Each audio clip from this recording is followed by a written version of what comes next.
ازيكم؟ في فيديوهات قبل كده اتكلمنا عن أهمية البراكتسنج عشان تزود مهاراتك كمبرمج. والفيديو اللي فات اتكلمنا عن ان الكود كاترز واحدة من الحاجات اللي هتساعدك انك تحسن مستواك وتتمرن على حاجات في الكود. والنهاردة هنبدأ مع أول كود كاتا عندنا وهي فيز باز.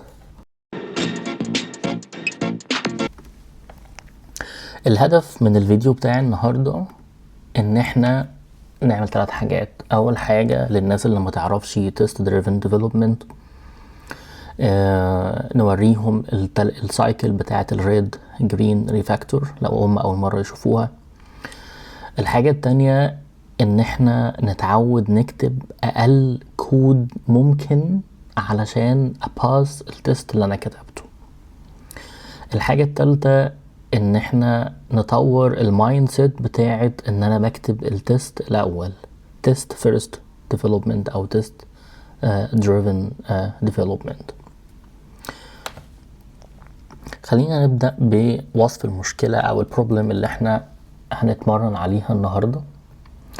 يقول لك اكتب فانكشن بتاخد رقم وبترجع فيز لو كان الرقم ده بيتقسم على 3، وترجع باز لو كان الرقم ده بيتقسم على 5، وترجع فيز باز لو كان الرقم ده بيتقسم على 2، وترجع الرقم نفسه as a string في اي حالة تانية. انا عايزك تروح توقف الفيديو وتروح تجرب تكتب الكود الاول اللي بيعمل الموضوع ده، وبعدين ترجع تشوف الفيديو. دي احسن طريقة تستفيد بيها من اللي بيحصل هنا. طبعا انت موقفتش الفيديو وانا هكمل عادي خالص. احنا قلنا اول حاجة هنبدأ بيها ان احنا هنكتب تيست. فاحنا دلوقتي عندنا في الفايل بتاع التيست بتاعنا هنحط اول تيست كيس. بنقول له ان احنا هنرجع فيز لو كان طول ما انا معايا مالتيبلز للفري، فانا باكسبكت انه لما كول الفانكشن اسمها فيز باز ان الريزلت بتاعتي تبقى فيز. اول ما تكتب التيست بالشكل ده بعدين هتروح تران التيست. خلينا نقول ان ده برضو السورس كود. بعد ما تران التيست بتاعك هيفيل لانه متوقع هنا يرجع له فيز لكن اللي راجع string فاضي، فالتيست بتاعي الاولاني عمل فيل. فانا كده عملت اول خطوة ان انا كتبت التيست وشفت اللون الاحمر red. لما بعمل كده بروح على الخطوة اللي بعد كده وهي ان انا ابدأ اكتب كود. هنكتب اقل كود ممكن يخلي التيست بتاعي يعدي. فانا هنا ببدأ بهارد كودد ريزلت ان انت ما تبعت لي اي حاجة، انا هرجع لك فيز لان ده هو اللي انا بعمل له اكسبكتيشن هنا. بعدين هران التيست، فالتيست هيباص لانه بيماتش اللي انا هعمل له اكسبكتيشن. يبقى احنا كده عملنا اول خطوه بتاعت ان انا كتبت تيست. تاني خطوه عملت له رن، شفت اللون الاحمر، بعدين كتبت كود اقل كود ممكن، بعدين عملت رن للتيست شفت اللون الاخضر. هعيد السايكل من جديد بما ان مفيش ريفاكتورنج هيتعمل هنا. فاول حاجه هعملها ايه؟ ان انا اخلي التيست يفيل تاني. هزود حاجه جديده، هزود الكيس التانية اللي هي بتقول ان انت لازم ترجع لي باز لو كنت انا لو الرقم اللي بعتهولك بيقبل اسم على 5. فانا هنا بعت 5، فانا متوقع باز. بعد ما تعمل كده شغل التست، فالتست هيحصل فيه ايه؟ هيفيل لانه هنا دايما بيرجع فيز مش بيهندل الكيس بتاعت الايه الباز. الخطوة اللي بعد كده ايه؟ هنكتب اقل كود ممكن يخلي التست يبقى لونه اخضر. فاقول له لو انت باعت لي 3 هرجع لك فيز، غير كده انا هرجع باز. بعدين هشغل التست، فالتست هيباس لان الكيسز دي متغطية. عملت احمر بعدين عملت اخضر، عايز احمر تاني طالما مفيش ريفاكتورنج. هزود كيس فوق مع يبقى عندي ال3 مثلا وال6 وخلي ال5 زي ما هي. لما هشغل مع ال3 هيرجع لي فيز عادي، بس لما اشغل مع التست ده لما يجي يشتغل مع ال6 هيلاقيها مش بتساوي ال3 فهيرجع باظ فهيفيل. بيفيل اهو لانه كان متوقع فيز بس رجع له باظ. ايه الخطوه اللي بعد كده؟ بعد ما وصلت للون الاحمر هكتب اقل كود ممكن يخلي التست يباظ. هروح اهندل الكيس دي، هقول له لو الرقم بيقبل الاسم على 3 رجع فيز، يبقى كده ال3 هتشتغل ال6 هتشتغل، غير كده رجع باظ. هشغل التست هيبقى لونه اخضر ان هو بيباس. طيب بعد ما بقى لونه اخضر في ريفاكتورنج يتعمل، هنبص على الكود ونشوف. لو مفيش هخلي التست يفيل تاني. هقول له بقى ايه، رجع لي هنا مثلا هنا ال5 وهنا ال10. لو عملت رن هلاقي التست بيعدي برضو. ليه؟ لانه مع ال3 وال6 هيرجع فيز عادي لان هما بيقبلوا اسم على ال3. ال5 وال10 هما كيسز مش بيماتش اول اف كونديشن فهيرجعوا باظ، فكل ده بيباظ. لا ده انا كده محتاج ازود التست اكتر. نرجع نشوف البروبلم اللي كانت عندنا. بيقول لك ال3 وال5 اللي بيراجع، واحده بترجع فيز التانيه بترجع باظ لو بقبل اسم عليهم، وعندي كيس ان لو بيقبل اسم على ال3 وال5 في نفس الوقت رجع لي فيز باظ، غير كده رجع لي الرقم زي ما هو. تعال نروح نزود تيست كيسز.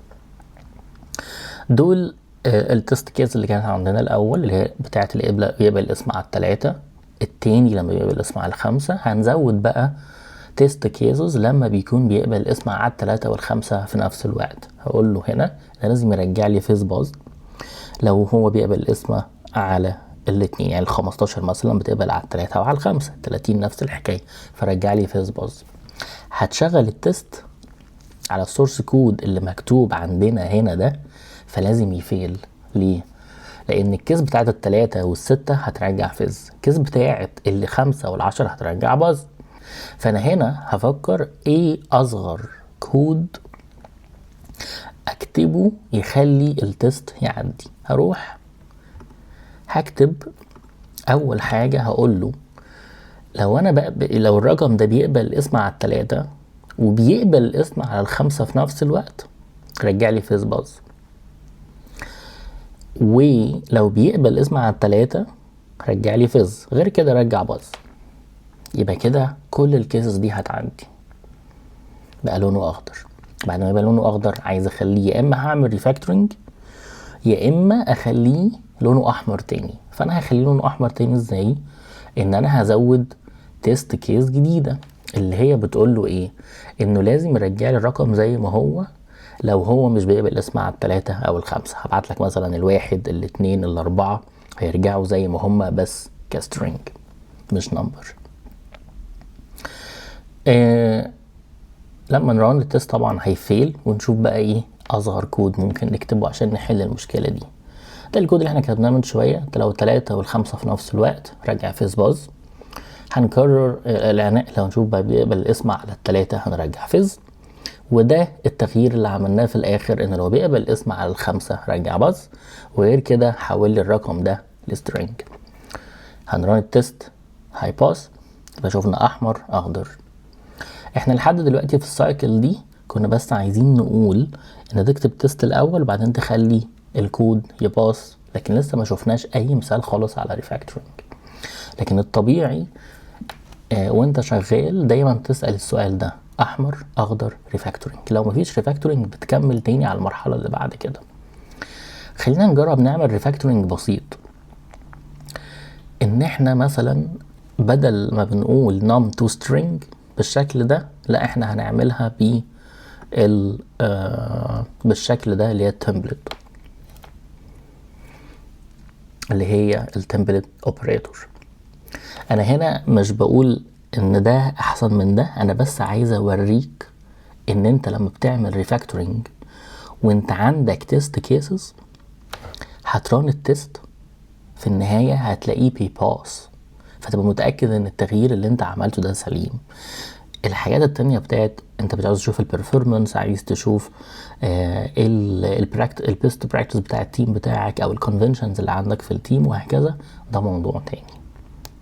فانا بعد لما هعمل التغيير ده واشغل التست هلاقيه برضو لونه اخضر، معنى كده ان الريفاكتورنج اللي انا عملته سليم. بس لو حد جه يغير حاجه مش مظبوطه وقت الريفاكتورنج، التست بتاعها هيباص وهيكتشف هيفيل، وطبعا هيكتشف ان حصل مشكله. ممكن تجرب ده بنفسك وتشوف.